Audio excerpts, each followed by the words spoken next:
Oke, baik. Assalamualaikum warahmatullahi wabarakatuh. Salam hormat kepada kita semua yang nantinya akan menonton Zoom ini. Nah, pada kesempatan ini, sebagaimana yang saya sampaikan sebelumnya, untuk perkuliahan kita bisa laksanakan secara live ataupun via online. Nah, pada sesi ini kita akan coba mereview ide atau topik penelitian yang telah eh, Bapak Ibu sampaikan di spreadsheet. Oke, baik Bapak Ibu, langsung saja yang pertama, ada kaedah yang pernah kita sampaikan sebelumnya bahwa ide atau topik penelitian itu mengacu kepada roadmap penelitian prodi eh, ES. Nah, kalau kita bicara roadmap, tentu ada kaedah relevansi yang harus kita perhatikan, kan? Secara umum, dia dikatakan relevansi adalah pada saat yang pertama kita menggunakan teori konseptualitas yang relevan dengan roadmap atau core prodi tadi kan. Yang kedua tentu ada kaedah objek atau tempat penelitian juga memungkinkan atau istilahnya begini sesuai dengan apa yang akan kita teliti kan. Oke, langsung saja yang pertama kita lihat ada tema atau judul itu boleh aja kan. Kalau udah dapat judul ya oke itu lebih baik. Tapi kalau misalnya hanya tema, fokus riset ya nggak apa-apa. Nanti kita akan ulas, kita akan review kemana arah judul atau metodologi yang kita gunakan. Tapi bicara yang pertama itu adalah penerapan bagi hasil dalam kerjasama kepemilikan rumah di Bank Jambi Syariah. Oke, yang pertama, kita lihat kaedahnya. Saya berasumsi untuk saat ini mungkin roadmap kita tidak harga mati kan. Sepanjang relevansi dengan syariah atau ekonomi syariah, ya saya pikir itu boleh ya. Nah, eh, fokus penelitian di sini adalah bagi hasil. Oke, jadi bagi hasil dalam kerjasama. Maka konsep yang harus kita bangun adalah apa konsep penerapan bahagia hasil dan kerjasama secara syariah pada Bank Jambi ini, apakah istilahnya betul bahagia hasil atau ada istilah-istilah produk syariah lain? Ini saya jujur tidak begitu paham kan. Misalnya apa itu bahagia hasil atau mudarabah, musyarakah atau apa gitu kan. Nah itu yang kita jadikan suatu pisau analisis konsepnya. Ini secara substansi, ini ada konsepnya. Tinggal kita mencari konsep bagi hasil itu apa? Apa itunya? Istilah atau teori atau ya itu tadi konsep yang kita gunakan. Kalau bagi hasil ini kan sifatnya umum. Tapi dalam produk kerjasama kepemilikan rumah ini kita gunakan apa secara teoritisnya? Apa akadnya atau apa produknya kan? Kalau udah menemukan itu, saran saya mending kita langsung aja penerapan apa itu kan? Konsep musyarakah, mudharabah, atau konsep murabahah atau apa gitu kan yang digunakan oleh Bank Jambi tadi, Bank Jambi Syariah. Artinya produk ini sudah berjalan, tinggal kita melakukan suatu in-depth analysis, kita melakukan suatu pengkajian apakah konsep secara teoritis, secara konseptualitas itu sudah dilaksanakan sesuai dengan juknis ataupun kaedah-kaedah konsep bagi hasil tadi kan. Jadi yang harus dikuatkan di sini adalah pisau analisisnya. Kalau itu udah ketemu ya udah clear, selesai. Maka objek kita itulah ya, di sini ada ya, pembiayaan akad MMQ kan. Jadi eh, langsung saja gitu kan, nggak usah kita ini aja dijadikan sebagai fokus penelitian. Analisis penerapan pembiayaan dengan akad MMQ pada Bank Jambi Syariah. Jadi objeknya adalah Bank Jambi Syariah. Jadi judul kita akan clear gitu kan, tidak ada bias bagi hasil yang mana seperti yang saya pertanyakan tadi kan ternyata di sampingnya ada ya. Jadi cukup aja langsung analisis penerapan pembiayaan akad MMQ ini tolong dipanjangin, saya nggak tahu ini kan apa. MMQ, MMQ ini kan pada bank syariah, eh, pada bank Jambi Syariah gitu kan. Di mana? Di Kota Jambi atau di cabang, di unit atau di mana gitu kan. Oke, jadi clear ya Bapak Ibu, yang pertama ini bisa tinggal kita fokuskan, kita pertajam. Maka kalau metodenya sini kualitatif, udah benar gitu kan. Oke, itu sebagai review untuk yang topik atau judul yang pertama. Yang kedua, ini bicara pengaruh. Kalau kita bicara pengaruh, itu udah pasti dia kuantitatif. Boleh nggak kualitatif, kuantitatif? Boleh, itu namanya mixed method atau metode campuran. Tapi tentu pada saat kita menentukan metodenya campuran, maka ulasan kita, kajian kita akan dua. Ada kualitatifnya, ada kuantitatifnya. Atau kuantitatif dulu, ada kualitatif kan. Dan itu tergambar di dalam judul seharusnya kan, atau topik. Tapi kalau melihat judul ini hanya kuantitatif murni. Ini ada variabelnya, pengaruh fasilitas mobile banking. Maka secara kasat mata kita mengatakan variabel independennya adalah fasilitas mobile banking terhadap penghimpunan DPK pada Bank Jambi Syariah. Jadi variabelnya di sini akan sederhana gitu kan. X-nya hanya fasilitas. Apakah fasilitas ini bisa diturunkan? Boleh aja, nanti akan mengembang nih kan. Fasilitas. Kalau bahasa kasat mata ini jadi X. Y-nya, ini X ya. Y-nya adalah DPK tadi. Nggak usah lagi penghimpunan itu kan. Kalau penghimpunan belum terrealisasi ya. DPK ya, dana pihak ketiga kan. Nah, di sini timbul suatu eh, polemik atau pertanyaan. Kita mau ngambil suatu riset kuantitatif. Secara umum, riset kuantitatif itu kan dibagi dua. Ada yang data primer, ada yang data sekunder. Data primer kita mengumpulkan menggunakan kuesioner atau angket. Sedangkan data sekunder adalah data yang sudah tersedia.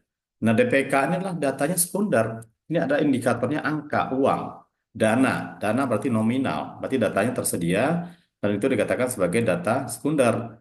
Nah, fasilitas ini, fasilitas mobile banking, nah ini ukurnya pakai apa gitu kan?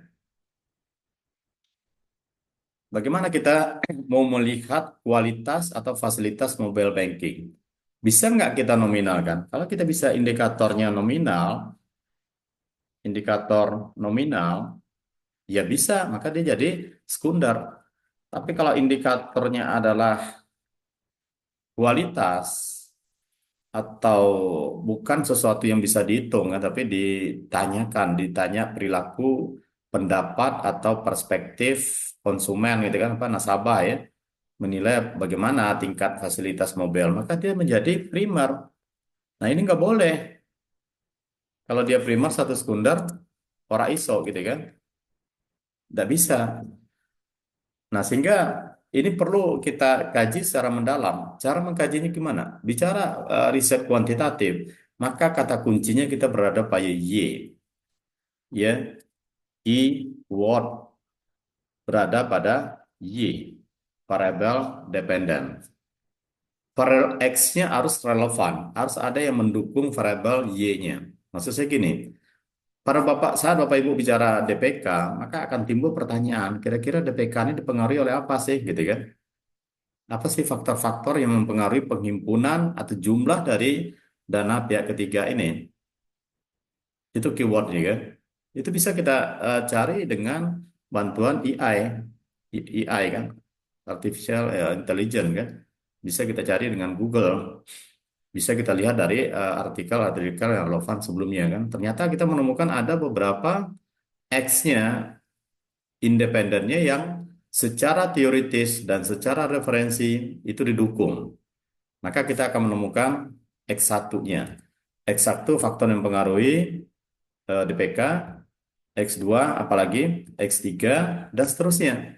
Sarannya ya jangan satu aja X-nya. Kalau yang di atas itu satunya X, tapi tidak memberikan suatu konsistensi model. Oke ya. Di PR Bapak Ibu kalau pengen tetap ke DPK, maka dijadikan BPK ini dipengaruhi oleh apa gitu kan? Kalau DPK dipengaruhi oleh fasilitas mobile banking, yaitu datanya tidak sinkron, satu data sekunder, satu data primer. Kecuali Bapak Ibu bisa eh, mencari DPK ini menggunakan kuesioner, kayaknya agak berat karena dia adalah nominal gitu kan. Oke, kalau tetap ya bisa cari DPK, tinggal merubah X-nya. Berikut analisis minat masyarakat terhadap produk gitu kan. Produk tabungan haji. Ya ini sah-sah saja secara kualitas gitu kan, secara kualitatif. Produk pendanaan melalui tabungan, tabungan implementasi, maksud saya itu objeknya atau tempat penelitian kan, harusnya di topik itu yang objeknya di samping. Jadi produk pendanaan melalui tabungan niat haji, akad mudharabah, implementasi dan pengaruh. Nah ini yang saya katakan. Nah, ini larinya ke mix method tadi. Ada implementasi secara kualitatif dan ada pengaruh secara kuantitatif. Ini dikatakan sebagai metode campuran. Kita mencari implementasinya, implementasi apa kan harus digali lagi. Implementasinya apa yang diimplementasikan? Apakah implementasi penerapan akad mudharabah dan pengaruhnya terhadap minat menabung? Maka ada dua metode yang kita gunakan. Waktu pada saat kita meneliti, menganalisis suatu implementasi dia adalah secara kualitatif. Apakah tabungan atau tabungan haji ini sudah sesuai secara konseptualitasnya kan? Dan kalau sudah sesuai, baru kita uji secara kuantitatif. Apa pengaruh eh, implementasi atau tabungan nggak bisa ya? Apa pengaruh ini kan terhadap minat? Nah, kembali lagi kita, kalau bicara kuantitatif, minat ini juga harus diukur pengaruh apanya gitu kan. Implementasi itu bisa nggak mempengaruhi minat? Kalau bisa sah saja, maka implementasi eh, akad mudharabah terhadap minat. Berarti ada dua metode yang dilakukan itu kan. Ini mixed method, kualitatif, kuantitatif. Kita uji secara kualitatif dulu penerapan akad mudharabah dan nanti kita ukur penerapan akad mudharabah tadi terhadap minat gitu kan. Boleh. Ini keren, tapi ini adalah mixed method. Jadi membangun modelnya akan dua nanti kan. Membangun variabel yang pertama, membangun model pertama kualitatif, implementasi ya, akad. Akad apa tadi itu kan? Akad tabungan haji lah. Dan yang kedua, mengukur variabel X-nya adalah implementasi ya. Implementasi tabungan dana haji terhadap itu minat. Minat menabung, misalnya kan. Minat menabungnya adalah menjadi Y. Tapi juga ini harus didukung oleh teori juga. Apakah benar nih minat menabung ini akan dipengaruhi oleh faktor penerapan akad tabungan haji kan? Tinggal dicari referensi atau teori atau konseptualitasnya kan? Tapi ini bagus ini nomor tiga ini udah bisa lah. Tapi ya harus benar-benar paham eh, dua-duanya itu kan kualitatif dan kuantitatif. Kalau enggak ya pilih salah satu aja. Pilih salah satu aja misalnya penerapan tabungan tadi sama lah kayak yang nomor satu kan. Dan yang kedua adalah faktor-faktor yang mempengaruhi minat menabung. Maka tinggal dicari X-nya apa gitu kan. Oke, ini hanya sebagai pemantik ya. Nanti akan berlanjut kepada diskusi-diskusi berikutnya kan. Terus peran transformasi digital dalam implementasi layanan perbankan syariah. Peran. Nah ini kalau kita bicara peran, keywordnya kan peran ya kan. Peran transformasi digital. Kita harus betul-betul memahami konseptualitas dari transformasi digital ini apa. Bagaimana caranya transformasi digital ini berperan. Kan fokus kita adalah peran dia, melihat perannya kan. Sedangkan implementasi layanan ini kan sebagai objek dan keterangan. Tapi fokus kita adalah melihat, menggali apakah transformasi digital ini memang ada berperan. Kalau berperan bentuknya seperti apa ya. Jadi pada saat kita bicara peran, Transformasi digital ini harus kita bedah juga. Kira-kira transformasi digital itu seperti apa bentuknya kan? Seperti apa pelaksanaannya? Seperti apa eh, prosedurnya, sistemnya, dan segala macam kan? Jadi ini harus kita gali dulu. Kalau sudah dapat, ya boleh kita menggunakan transformasi digital kan? Tapi baiknya jangan kata-kata peran. Kalau peran itu adalah suatu kelembagaan bisa menjalankan perannya kan. Kalau transformasi digital kan sebagai alat, sebagai proses gitu kan. Jadi yang lebih pas adalah analisis penerapan, transformasi digital dalam jangan implementasi lagi, sudah dalam peningkatan layanan perbankan gitu kan. Layanan itu sudah implementasi gitu kan. Transformasi digital, implementasi layanan perbankan, dampaknya. Ini maksudnya objeknya ya bank apa aja nih, bank Jambi Syariah kan. Oke, bisa ya, tinggal dipertajam aja. Gimana sih pisau analisis yang dimaksudkan dengan transformasi digital ini kan? Oke, next. Pengaruh pembiayaan modal kerja, investasi, konsumsi, dan imbal hasil terhadap NPF. Ini kan kuantitatif murni ya. Ya, kuantitatif murni. Nah, boleh. Boleh, tapi harus ada dasarnya. Ini menggunakan beberapa variabel. Oke, variabelnya pembiayaan modal kerja, investasi, konsumsi, dan imbal. Nah, ini perlu kajian lagi. Ini kan banyak nih variabelnya. Pembiayaan modal kerja X1, investasi X2, X3-nya konsumsi, X4-nya imbal jasa, Y-nya NPF. NPF itu bagian dari apa gitu kan? Non-performance finance, kredit macet gitu kan. Nah, apakah benar secara teoritis, secara konsep, secara literatur review, NPF ini dipengaruhi oleh tiga hal tadi? Apakah benar NPF ini kredit macet ini dipengaruhi oleh modal kerja, investasi, konsumsi, dan imbal hasil kan? Nah, ini harus kita gali lagi teorinya. Jadi dalam kuantitatif itu selalu ada pertanyaan bagaimana kita membangun suatu model penelitian. Tidak hanya main aduh ini X1, X2, X3 dan seterusnya kan, tapi didukung oleh teori, baik teori utama ataupun teori pendukung dan literatur review dari artikel-artikel yang sebelumnya. Kalau ada, maka boleh kita teliti. Tapi kalau tidak ada, artinya nggak nyambung gitu kan, tidak ada teori yang mendukung, terus kita uji ya percuma gitu kan. Secara masa kuantitatif itu nggak boleh. Oke, jadi tinggal perdalam. Di NPF ini kan kredit macet itu kan atau risiko kredit. Tinggal dicari aja saya kayak tadi apa sih faktor-faktor yang mempengaruhi risiko kredit. Nah, muncul bla bla bla bla bla, ya silakan itu dijadikan sebagai variabel X. Enaknya deh kuantitatif gitu. Tinggal kita pertanyakan fokus atau isu riset kita tadi yang Y-nya apa sih yang mempengaruhi? Maka teori akan menyatakan bahwa ternyata Y ini dipengaruhi oleh berbagai faktor A, B, C, D. Tinggal kita pilih sesuai selera gitu kan. Oke, jadi cara berpikirnya harus cara berpikir kuantitatif. Beda dengan kualitatif. Kalau kualitatif, cara berpikir kita adalah kepada konsep sebagai kepada pisau analisis. Memang tidak selamanya begitu ya, tergantung dari kualitatifnya apa. Ada juga kualitatif menemukan teori, ada juga pengembangan teori kan. Tapi itu kan berat. Dalam tataran ini cukup adalah implementatif suatu teori. Das sollen, das sein. Sesuatu yang seharusnya tetapi tidak terjadi di lapangan. Maka menimbulkan suatu riset problem, pertanyaan atau permasalahan penelitian. Oke, lanjut. Pengaruh kinerja UUS Bank terhadap laba. Nah, ini perlu kita gali lagi gitu kan. Ada dua variabel yang dibangun ya. Ini sama nih. NPF, FDR, penyaluran pembiayaan, laba.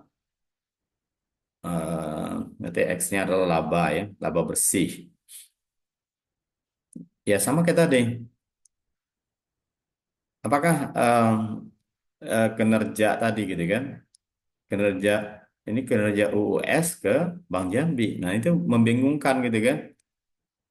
Kinerjanya UUS yang diukur, tapi labanya Bank Jambi gitu kan?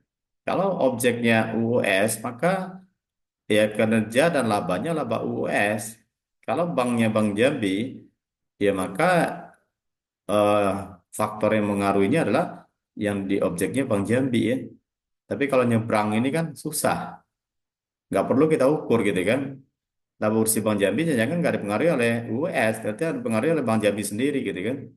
Nah ini saya belum menemukan hubungan antar suatu entitas, suatu unit bisnis yang berbeda, tapi kita ukur pengaruhnya secara kuantitatif, ya harus konsisten. Pada saat kita bicara laba bersih Bank Jambi, maka dicari apa faktor-faktor yang memengaruhi laba bersih Bank Jambi. Pada saat kita mau meneliti di US, maka kita cari apa faktor-faktor yang mempengaruhi laba bersih US. Atau mau dibalik, dijadikan kinerja US menjadi Y-nya. Bisa aja. Apa yang mempengaruhi kinerja US? Maka akan muncul X-nya. Gitu ya. Jadi ya gampang-gampang aja gitu kan cara berpikir kita tuh yang penting ya awalnya kita udah benar gitu kan kemana arahnya. Kalau udah ada benar kan kita bisa minta bantuan. Call Google, call eh Mbah Google gitu kan. Dilahirkannya X-nya. Kalau kita udah menemukan Y, kita sebagai fokus riset kita di Y, maka X-nya tinggal tanya aja Mbak Google itu kan. Dia akan melahirkan X. Ketemu X dan Y, cari artikel yang relevan. Nah ini yang saya minta itu kenapa kita butuh literatur review. Itulah untuk pengayaan referensi. Untuk pengayaan bacaan kita. Sehingga kita dalam membangun suatu riset, baik proposal ataupun tesis nantinya kan, akan lebih mengalir gitu kan. Oke, tidak apa istilahnya kan, tidak cetek pemahaman gitu kan. Lanjut analisis tingkat kepuasan nasabah dalam menggunakan ini analisis tingkat kepuasan kan. Jadi indikatornya ya ini kualitatif ya. Bingung nanti kan nanti ini kualitatif. Oke, karena yang dianalisis itu tingkat kepuasan. Nah, yang perlu dipahami di sini adalah bagaimana cara untuk melihat atau indikator dari kepuasan nasabah tadi. Itu sebagai teorinya. Ini bisa-bisa juga nanti eh, kuantitatif pada saat kita bicara angka. Kalau kita mengukur tingkat, tingkat itu kan ukuran itu kan. Jadi jangan dikatakan tingkat kalau kita mau kualitatif murni kan. Analisis kepuasan aja.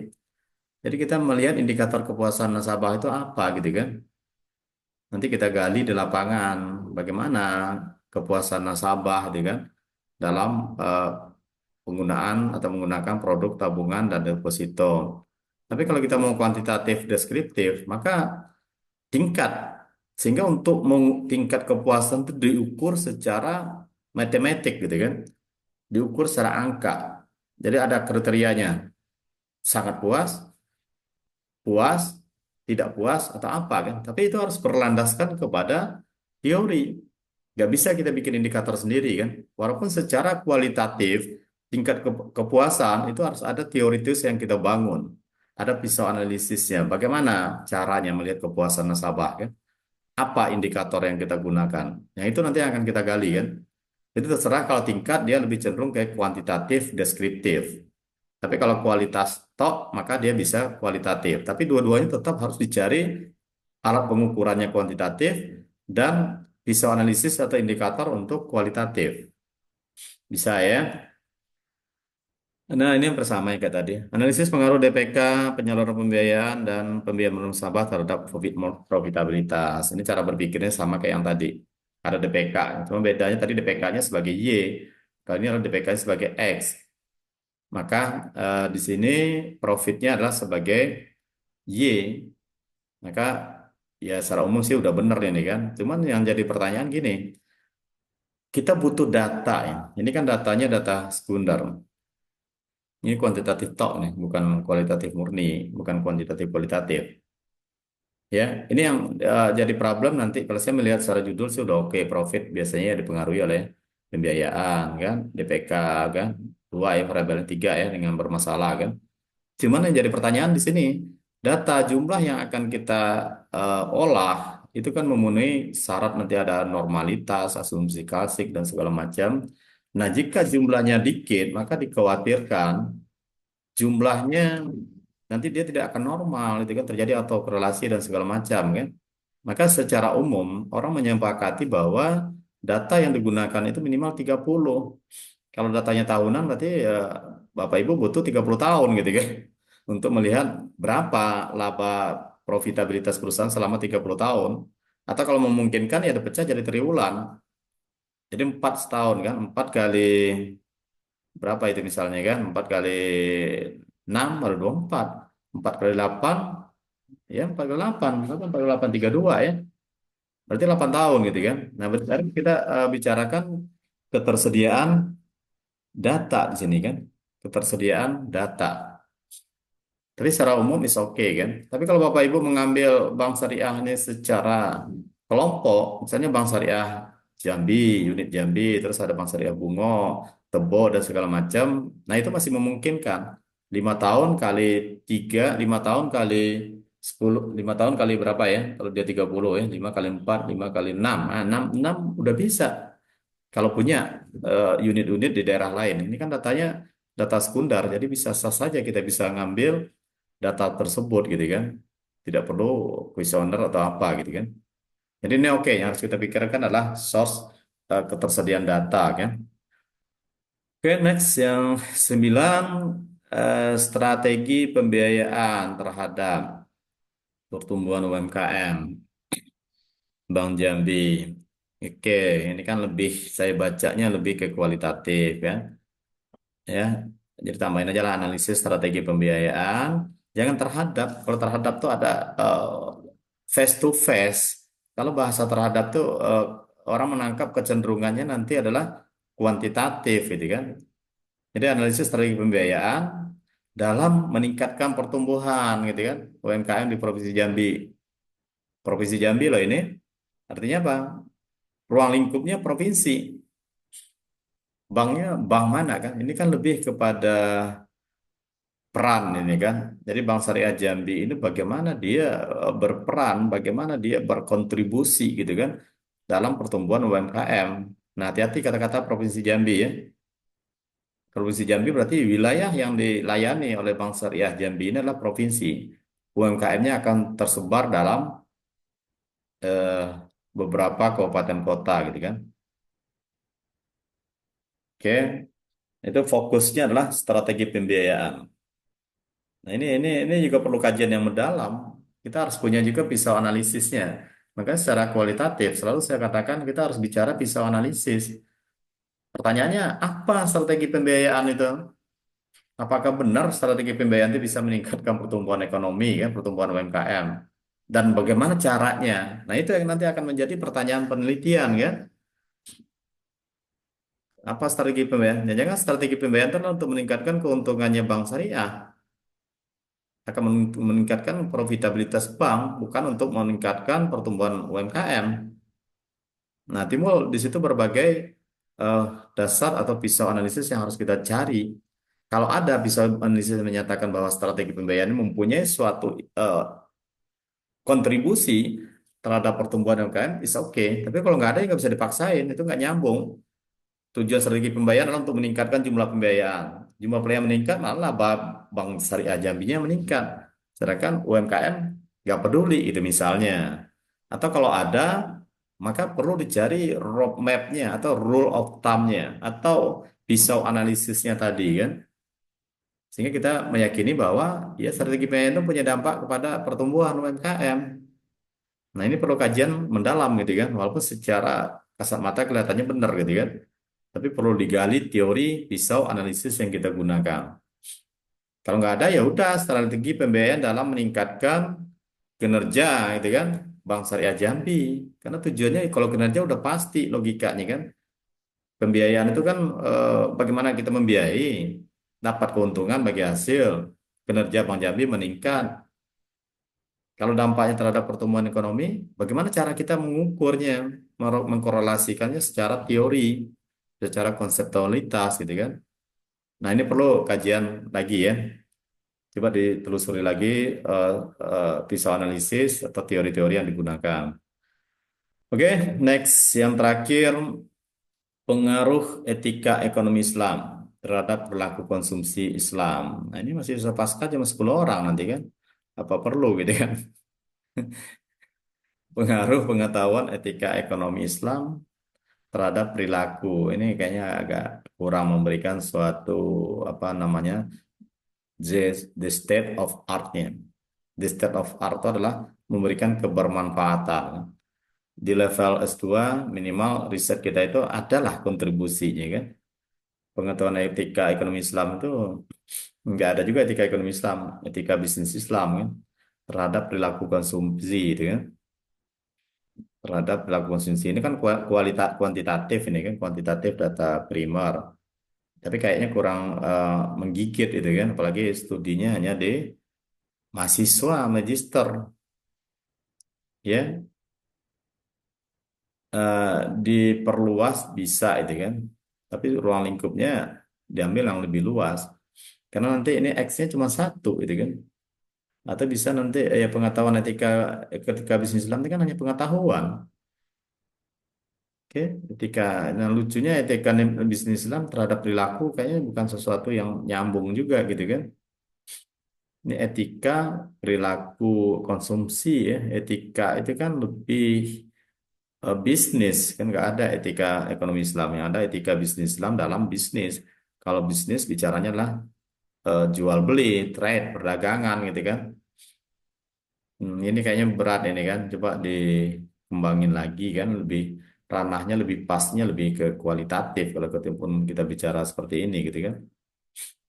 Kalau kuantitatif nanti kesulitan dalam mengembangkan eh, model dan pembahasan nanti kan terlalu sempit. Pengetahuan etika pengetahuan dibandingkan terhadap perilaku konsumsi. Tentunya perilaku konsumsi bukan pengetahuan etika etika itu kan. Jadi lebih apa? Atau mau ngembangin gini aja kan? Ini kan Y nih perilaku konsumsi Islam ini kan Y. Tapi dicari dulu apakah ada istilah teorinya, definisi dari perilaku konsumsi Islam. Kalau ada, maka dicari apa aja faktor yang memengaruhi perilaku konsumsi Islam tadi gitu kan. Gitu ya, Bapak Ibu ya. Itu ya gampang lah itu kan. Nanti ya silakan ditonton kembali, dibaca kembali, direnungkan kembali. Jika ada eh, pertanyaan, kebingungan, maka kita buka sharing session yang live. Ini kan sharing session yang berbasiskan online, tidak ada interaksi di sini kan. Oke, mungkin itu yang bisa saya review, Bapak Ibu. Ada 10 judul, 10 tema. Mudah-mudahan ini bisa memantik cara berpikir Bapak Ibu ya untuk menyelesaikan proposal tesisnya ya kan. Terima kasih atas perhatian. Mohon maaf jika ada yang kurang. Saya akhiri. Assalamualaikum warahmatullahi wabarakatuh. Sudah, Om? Sudah. Orangnya Lado. Bu Nia ada apa dikit? Oke, mulai dulu. Kita penting komentar.